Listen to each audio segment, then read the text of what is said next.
Saya jemput Yang Berhormat Menteri Belia dan Sukan. Terima kasih Tuan Yang di-Pertua.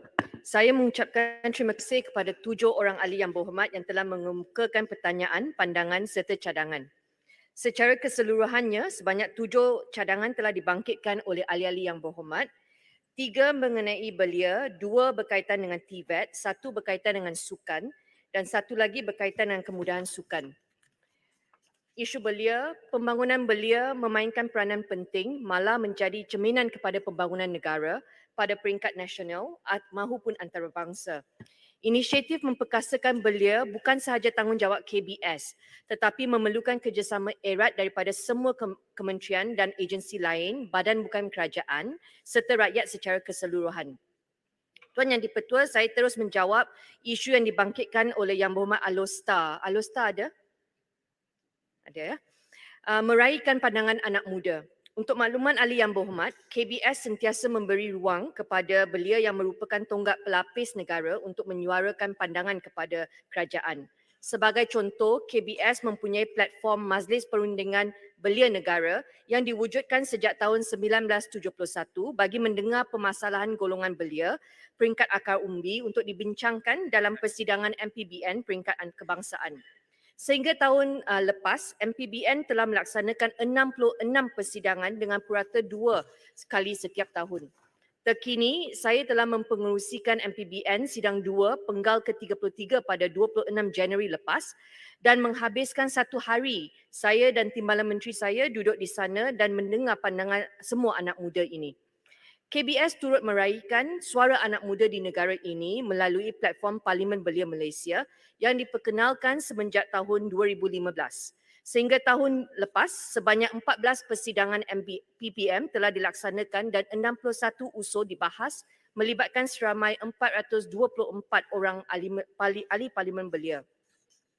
KBS turut mengadakan perbincangan bersama wakil kepimpinan Majlis Belia Malaysia MBM dan peserta fellow perdana serta fellow korporat untuk mendapatkan pandangan dan kehendak golongan belia. Untuk makluman ahli yang berhormat, satu sesi perjumpaan Yang Berhormat Menteri dan Timbalan Menteri KBS bersama para peserta fellow perdana telah diadakan pada 21 Disember. Bulan yang sama kita angkat sumpah, kita telah berjumpa dengan anak-anak muda ini.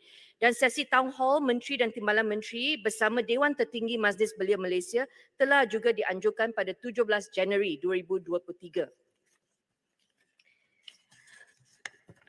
Isu kedua yang dibangkitkan oleh Yang Berhormat YB Tenggara. Ada? Tak ada, saya minta saya bagi secara bertulis. Isu ketiga yang telah dibangkitkan adalah YB Segamat. Ada ya? Modal pembangunan belia dan sukan dan kolaborasi program bersama kerajaan negeri. Untuk makluman Yang Berhormat Segamat, KBS serius dalam usaha membangunkan belia dan sukan di negara ini.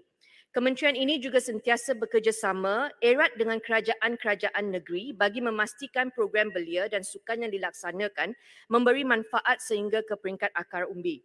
Selain dari itu, antara program pembangunan belia yang dilaksanakan bersama kerajaan negeri adalah sambutan Hari Belia peringkat negeri dan daerah. Ia dilaksanakan di semua negeri dan 122 daerah di seluruh negara. Sambutan Hari Belia Negara pada tahun lepas telah berjaya menarik penyertaan seramai 3.2 juta orang di seluruh negara. Kementerian juga turut bekerjasama rapat dengan kerajaan negeri melalui penganjuran program-program belia seperti Anugerah Perdana Belia Negeri, Majlis Perundingan Belia Negeri dan program Youth Career. Berhubung perkara ini juga, sebanyak 3,285 aktiviti sukan massa telah dilaksanakan sepanjang sambutan Hari Sukan Negara tahun lepas. Sambutan ini telah dianjurkan di peringkat daerah seluruh negara dengan kerjasama kerajaan negeri melibatkan penyertaan seramai lebih 2.6 juta orang.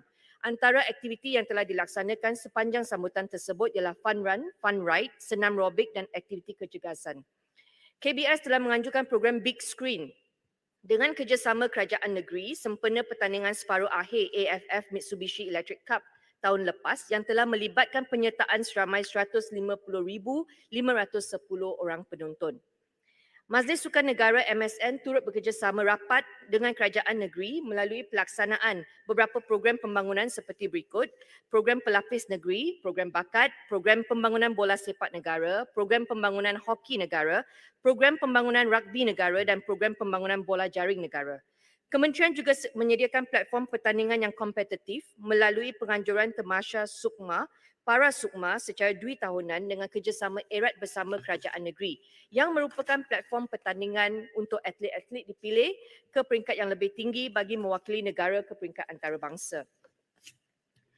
Untuk makluman yang berhormat, Boleh bertanya. sekejap saya nak jawab untuk YB Segamat.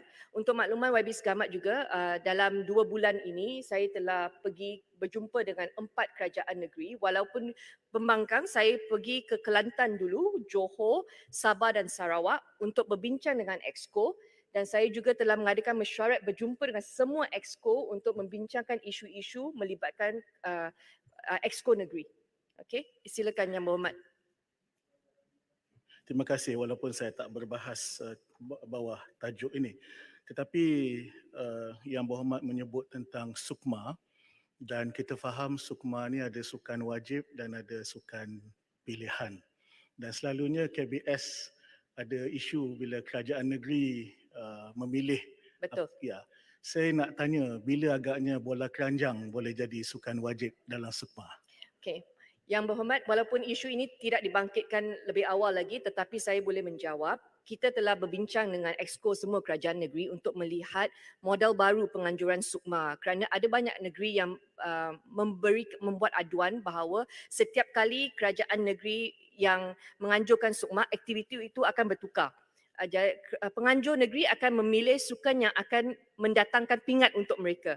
Sebab itu kita perlu selaraskan dan perbincangan ini kita akan adakan semula dengan semua Exco negeri untuk pastikan dia ada kesinambungan untuk atlet kita, bukan bertanding 2 tahun kemudian aktiviti pertandingan itu digugurkan.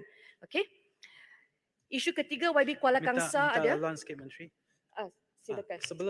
Terima kasih Laluan. Sebelum ni semasa tahun 2003 kalau tak silap saya, kita ada sukan wajib dan juga sukan tidak wajib pada setiap tahun selang-seli. That means on the odd year we have sukan wajib, another year we have sukan tak wajib. Jadi adakah kita akan mengambil balik kaedah ini? Kerana banyak sukan tidak wajib yang sebenarnya merupakan acara yang sangat penting. Yang seperti bola keranjang, yang kedua pingpong. Pingpong di Commonwealth kita pernah menang pingat perak. Tetapi dalam Sukma langsung tak ada acara pingpong. Sudah lebih daripada 10 tahun. Jadi saya rasa something needs to be done. For important event untuk acara yang penting, saya rasa kita perlu lebih tumpuan. Walaupun untuk tuan rumah, mereka tak ada peluang untuk menang pingat. Seperti yang saya telah jelaskan, kita kena adakan perbincangan untuk modal baru bersama negeri. Dan isu ini bukan saja mengenai penganjuran pertandingan aktiviti tersebut, kita juga ada isu di mana bila dia tak ada pertandingan itu dan digugurkan ataupun tak ada pelapis untuk sukan itu, dia tak ada atlet baru untuk mengambil bahagian dan bila tak cukup atlet untuk bertanding.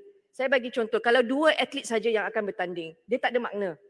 Okey, itu sebab untuk kita teruskan sama ada aktiviti pertandingan itu kita nak buat atau tidak, kita kena pastikan semua negeri dia committed, dia kena ada bajet yang sama untuk kita menghasilkan atlet yang mencukupi untuk bertanding dalam aktiviti Menteri, tersebut. saya rasa untuk bola keranjang dan juga pingpong tak ada masalah yang tak cukup atlet sebab ada pertandingan kebangsaan. Itu saya bagi setiap contoh tahun. Yang Berhormat, itu sebab saya kata kita akan adakan perbincangan dengan semua Exco negeri. Okey? Kuala Kangsar ada ya. Okey, kod sukan selamat Yang Berhormat. Untuk makluman Yang Berhormat Kuala Kangsar, KBS sedang membangunkan kod sukan selamat yang dijangka dilancarkan dalam masa terdekat ini. Pembangunan kod ini telah mengambil kira sebahagian daripada pandangan semua pemegang taruh yang berkaitan serta rujukan kepada amalan di peringkat antarabangsa. Kod ini memberi panduan berkaitan peranan dan tanggungjawab semua pemegang taruh termasuk atlet, jurulatih, ibu bapa dan badan sukan dalam memastikan hak dan kebajikan atlet sentiasa dilindungi. Dalam masa terdekat ini kita akan lancarkan kod sukan selamat kerana ini merupakan satu prioriti. Dalam masa 100 hari pentadbiran baru, kod sukan selamat prioriti kita Yang Berhormat. Okey, saya teruskan kepada Yang Berhormat seterusnya iaitu YB Tenggara. Tak ada YB Bacok? Tak ada juga. Saya akan bagi secara bertulis ya. Isu terakhir, cepat. Kanga. Tunggu ya. Parit Bunta tak ada. Ada soalan. Paribunta tadi saya bangkitkan isu tidak ada kemudahan sukan, kompleks sukan di Paribunta. Isu terakhir. Isu kemudahan sukan, saya juga ingin mengucapkan terima kasih kepada Yang Berhormat Segamat Sri Gading Kuala Kerau dan YB Batu Pahat yang membangkitkan isu berkenaan permohonan untuk membina kompleks sukan serta baik pulih padang hoki sekolah di kawasan parlimen masing-masing. Untuk makluman ahli-ahli yang berhormat, pada masa ini KBS tiada perancangan untuk membina kompleks sukan baru di kawasan parlimen ahli-ahli yang berhormat ini. KBS akan meneliti dan mempertimbangkan setiap permohonan tertakluk kepada peruntukan sedia ada, ketersediaan status tapak, kadar kepenggunaan dan kedudukan lokasi. Dalam perbincangan saya bersama exco-exco negeri, ada banyak exco negeri yang mengatakan bahawa mereka tidak mahu KBS asyik membina infrastruktur baru, kemudian diserahkan kepada kerajaan negeri untuk penyelenggaraan. Ini adalah cabaran utama untuk kerajaan negeri kerana mereka tidak mempunyai dana yang mencukupi untuk menyelenggara infrastruktur sukan. Jadi Yang Berhormat, dalam masa 100 hari ini juga saya telah meminta KBS untuk kita buat compilation inventory untuk semua infrastruktur sukan di setiap daerah untuk pastikan kita lihat sama ada di kawasan tersebut mencukupi atau tidak sebelum kita mempertimbangkan permohonan baru. Kalau tidak, kita akan ada ad hoc, perancangan ad hoc di mana dalam satu kawasan parlimen dia sampai ada 20 gelanggang futsal. Ada satu lagi kawasan parlimen, satu futsal court pun tak ada. Kita akan melihat inventory itu dan segala permohonan kita nak data driven supaya perbelanjaan yang kita lakukan itu terancang dan adil untuk semua kawasan parlimen. Silakan Yang Berhormat. Terima kasih Yang Berhormat Menteri. Saya rasa saya dah bangkitkan isu MUA sebelum ini secara peribadi tetapi perlu direkodkan di dalam Dewan. Bukan permohonan baru tetapi permohonan yang telah pun diluluskan pada tahun 2019 dan 2020 iaitu pembinaan hub anak muda di MUA. Tetapi komponen paling penting hub anak muda itu adalah kolam renang yang tiada di belah utara Johor, MUA, Ledang, Bakri, Pagoh. Dan selepas pertukaran kerajaan, dia kekalkan hak anak muda tetapi komponen paling penting kolam renang tu mereka keluarkan. Saya mohon jasa baik Yang Berhormat Menteri untuk mencipta sejarah ya di MUA untuk meluluskan perkara ini, membantu dan jikalau ada masa jemput turun ke MUA supaya saya dapat bawa makan makanan kerana sebelum ni datang malam tak sempat. So di dalam Dewan ini boleh kata come at the right time, lunch. Terima kasih Yang Berhormat Menteri. Isu tak berkaitan tetapi saya nak menjawab mengenai inventory ini yang saya akan kongsikan dengan semua ahli yang berhormat. Malah inventory yang kita akan hasilkan ini kita akan upload online supaya semua orang dia nak cari infrastruktur senang. Dia hanya pergi website KBS, dia Google, dia check, dia akan dapat tahu senarai kawasan parlimen masing-masing apa kemudahan infrastruktur. Setakat ini memang kita tak ada inventory itu. Jadi susah untuk kita buat perancangan. Selalu kalau kita ikut hasrat pimpinan sebelum pilihan raya mereka akan cari tempat yang mereka rasa ini boleh dapatkan undi, kita bina. Bila saya bincang dengan exco negeri mengenai keperluan untuk adakan kolam renang seperti yang dibangkitkan oleh Yang Berhormat MUA, orang yang menyelenggara akan kata kolam renang maintenance sangat mahal. Jadi dia tak mengambil kira aspek pembangunan sukan, dia hanya kira aspek kos penyelenggaraan. Jadi tak boleh macam itu. Kalau kita lihat kos saja, sukan tak akan maju, terutamanya kolam renang. Jadi selepas kita dapat inventory ini, saya akan kongsikan dengan semua ahli yang berhormat untuk kita bincang bersama model baru bagaimana kita nak bangunkan infrastruktur sukan dan mempunyai dana yang mencukupi untuk kita selenggarakan. Okey, silakan Yang Berhormat. Paribunta, masa banyak lagi. Sama juga macam MUA, Paribunta satu dalam daerah Krian bersama dengan Bagan Serai. Sebagaimana yang disebutkan tadi, waktu bertanya Kementerian Pengajian Tinggi, penduduk di Bagan Serai hampir suku juta menjelang tahun 2030.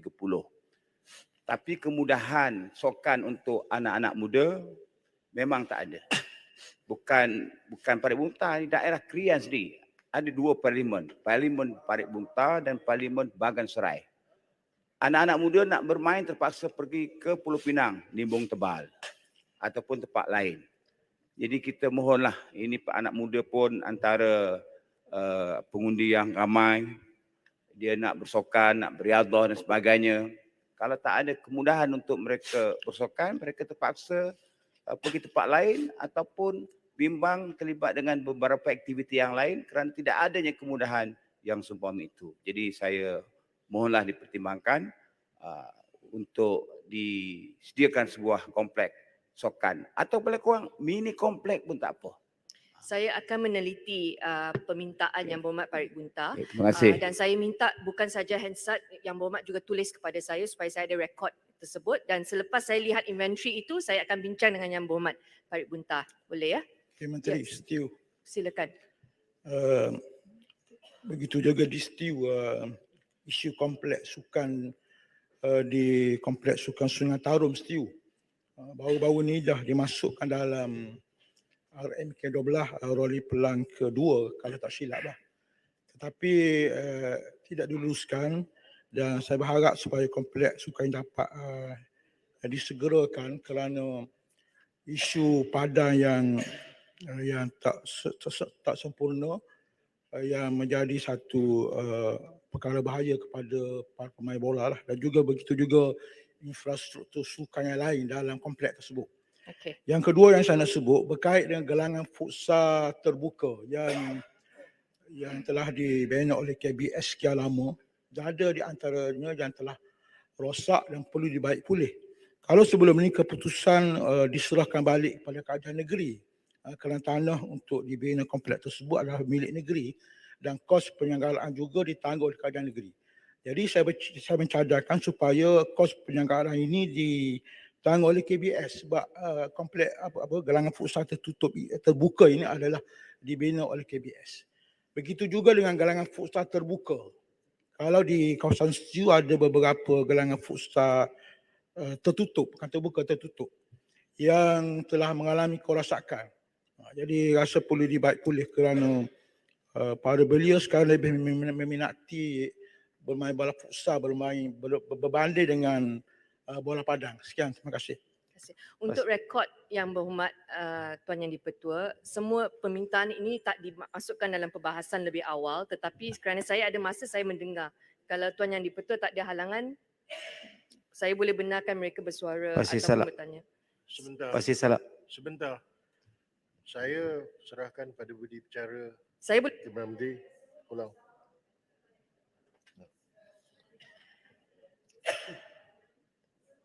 pun minta semua nak kompleks sukan di kawasan parlimen masing-masing. Jadi tak banyak beza. Saya boleh dengar.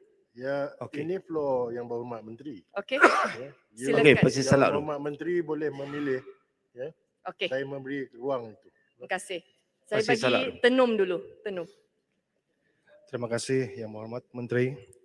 Saya percaya dengan kecermalangan Yang Berhormat Menteri sebelum ini dapat diterjemahkan di Kementerian Belia dan Sukan. Ada dua isu yang saya ingin utarakan Yang Berhormat Menteri. Mengenai yang pertama ialah kompleks Sukan Tenom.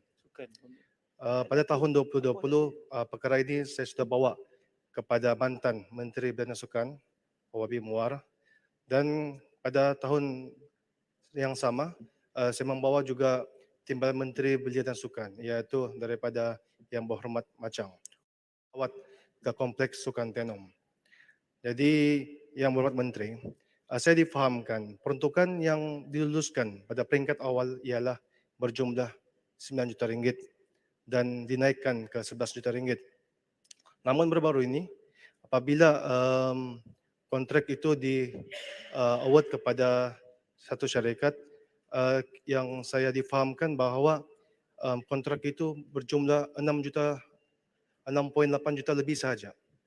Jadi yang saya lihat pembinaan kompleks sukan itu sekarang ini saya rasa terganggu kerana kos barang semakin naik, dan kedua ialah kompleks sukan Tenom itu tidak ada lampu limpah. Dan ini sebenarnya rakyat terutama belia di Tenom ternanti-nanti untuk pembinaan kompleks sukan ini. Sebenarnya kompleks sukan Tenom ini sudah lama ada, tapi oleh kerana dia rosak teruk, jadi ia dibina semula. Dan kita sudah menunggu hampir 8 tahun. Dan apabila diluluskan pembinaannya, kita masih lagi tidak ada lampu limpah. Dan yang isu yang kedua, Yang Berhormat Menteri, Di kawasan Parlimen Tenom ini, dia mempunyai lagi satu dun yang besar, iaitu Dun Kemabong, di mana dia punya populasi itu lebih ramai berbanding di sebelah kawasan di Tenom ini. Oleh yang demikian, saya mohon daripada kementerian supaya sekurang-kurangnya kita bina sebuah mini kompleks sukan untuk di kawasan Kemabong. Kerana di kawasan Kemabong ini, dia banyak melahirkan atlet kebangsaan. Dan sebagai contoh, adik saudara saya sendiri juga, saudara Andre Anwar, yang telah memecahkan rekod kebangsaan dan mendapat pingat di Sukan C baru-baru ini. Dan juga baru-baru ini juga Akademi JDT telah mengikat kontrak pemain belia kami daripada Dun Kemabong juga untuk diserap ke Akademi JDT. Dan baru-baru ini Akademi JDT telah ke skim Tumani untuk melakukan pemilihan pemain-pemain bagi bola sepak di klub mereka. Jadi yang mohon menteri, saya mohon supaya satu mini kompleks sukan yang mempunyai fasiliti trek untuk lomba lari. Kerana sekolah-sekolah rendah dan sekolah-sekolah menengah, apabila mereka ingin berlatih ataupun ingin bertanding, mereka terpaksa jauh ke Keningau. Daripada Ulu Tumani ke Keningau itu mengambil masa Okey. dalam 2 jam lebih. Okey. Jadi Saya dengar. jadi Saya pula. Okey. jadi apa yang saya pohon ialah supaya Yang berhormat Pasir Salak. Yang berhormat Tenom, dalam isu begini, can you boleh terus to the point, terus kepada fakta yang anda Pasir niatkan Salak. kepada- Soalan terakhir. Okey? Kanga mudah. Jangan jangan melirik-lirik. Boleh. Okay, terima kasih Tuan Yang Terpertua. Memang saya ada nyatakan beri soalan kepada kementerian, tapi belum lagi dijawab. Jadi saya mengambil peluang ini untuk terus nyatakanlah saya punya hasrat kepada Yang Berhormat Menteri. Itu sajalah, sekian, terima kasih. Okey. Terima kasih Tuan Pasir Yang Berhormat. Salak. 2 minit. Pasir Salak 1 minit. Okey, terima kasih. Pasir Salak mempunyai satu track Datuk Sago untuk motosikal dan kereta. Dan antara atlet yang terbaik ialah Hairul Idham Pawi yang lahir daripada track Datuk Sago Pasir Salak di Parlimen Pasir Salak. Tapi track dia perlu kepada naik taraf kerana baru-baru ini berlaku kemalangan dan kematian. Sebagaimana yang masuk dalam berita. Yang kedua, satu stadium mohon untuk dinaik taraf. Kita ada stadium tapi tak boleh guna, ada ular dalam tu hidup rumputnya setinggi orang. Okey, itu dia.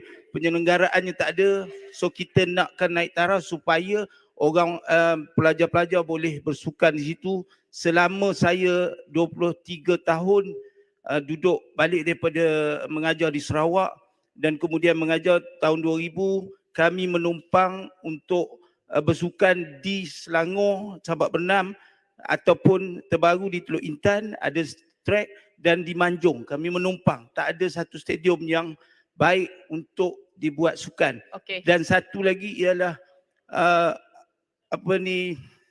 futsal. Futsal di Pasir Salak sendiri, di kampung Pasir Salak. Okey. Kerana baru-baru ni kita buat pertandingan, ada yang luka kerana track dia tidak bagus. Terima kasih. Okey, yang bagi lain- Cah pada Kanga pula. Yang Kanga. lain saya tak benarkan kerana ada menteri lain yang sedang menunggu. Sikit saja Kanga. Isu sama saja yang Lain berhormat. sikit. Minta. Saya beri lama orang ni. Menteri ada 6 minit lagi, jangan bimbang. Ada 6 minit lagi. Saya nak sentuh tentang Kanga tak laluan. Yang berhormat, ini floor menteri. Kalau dia benarkan, saya benarkan. Satu soalan saja. Menteri ada 6 minit lagi. Ya, saya tak benarkan. Biar saya jelaskan dulu kenapa. Kerana tak ada untuk ahli parlimen lain yang sedang menunggu isu-isu mereka yang perlu dijawab oleh menteri lain. Kita ada 2 lagi kementerian. Tetapi saya dengar, seperti yang saya telah jelaskan kepada semua yang berhormat, semua kawasan parlimen kita tidak mempunyai infra yang mencukupi. Ataupun seperti yang dibangkitkan oleh Pasir Salak mengenai Datuk Sago, Lita itu bukan milik KBS. Itu sebab bila kita bina dan orang yang jaga itu tak mampu untuk menyelenggarakan, dia akan jadi isu seperti ini. Itu sebab sekarang kita sedang tengok inventory dan saya akan kongsikan bincang bersama semua ahli parlimen bagaimana kita nak menghadapi masalah seperti ini. Okey, Untuk semua yang nak tanya mengenai pembinaan, secara amnya keutamaan akan diberikan untuk membina dan menaik taraf fasiliti premis di bawah tanggungjawab KBS.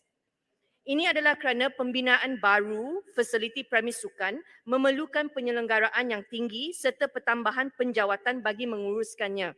Sebagai tambahan kepada usul dan cadangan yang dibangkitkan oleh Ahli Yang Berhormat dari Batu Pahat berkenaan baik pulih padang hoki di Sekolah Datuk Bentara Luar, secara dasarnya memaklumkan kepada semua Ahli Yang Berhormat bagi maksud pembinaan baru dan naik taraf fasiliti ataupun premis sukan di dalam kawasan sekolah, ia adalah di bawah tanggungjawab Kementerian Pendidikan Malaysia. Secara amnya, KBS akan meneliti dan mempertimbangkan setiap permohonan tertaluk kepada peruntukan sedia ada, ketersediaan status tapak, kadar kepenggunaan dan kedudukan lokasi. Tanah itu kena milik kerajaan persekutuan sebelum kita gunakan dana untuk bina. Kalau tidak, kita ada banyak isu masalah tanah di mana tanah itu bukan milik kita, selepas dibina nak selenggara, tanah itu bukan milik kerajaan persekutuan. Perkara ini telah berlaku zaman-zaman dulu, jadi kita akan telitikan semua ini untuk pastikan infrastruktur itu dijaga dengan baik dan kita mempunyai perancangan jangka masa panjang untuk pastikan adil untuk semua kawasan parlimen, mempunyai infrastruktur sukan yang mencukupi bagi pembangunan sukan dan belia di Malaysia. Itu saja, terima kasih Tuan Yang di-Pertua. YB Menteri. YB Menteri. Satu soalan, Kang Ah. Please, satu soalan Kang Ah. bukan pasal infra. YB Menteri. Please, bukan. Satu soalan berkaitan dengan NFDP. Menteri dah habis dah waktunya. Secara Ada 3 minit lagi. yang berhormat untuk NFDP. untuk peraturan perbahasan Ya. kena bangkitkan dalam perbahasan baru menteri boleh jawab. Tak boleh bawa isu baru. Tidak Adalah jelas yang berhormat, peraturan dah ada. Ya, menteri dah duduk. Benda-benda yang dibawa pun benda-benda baru.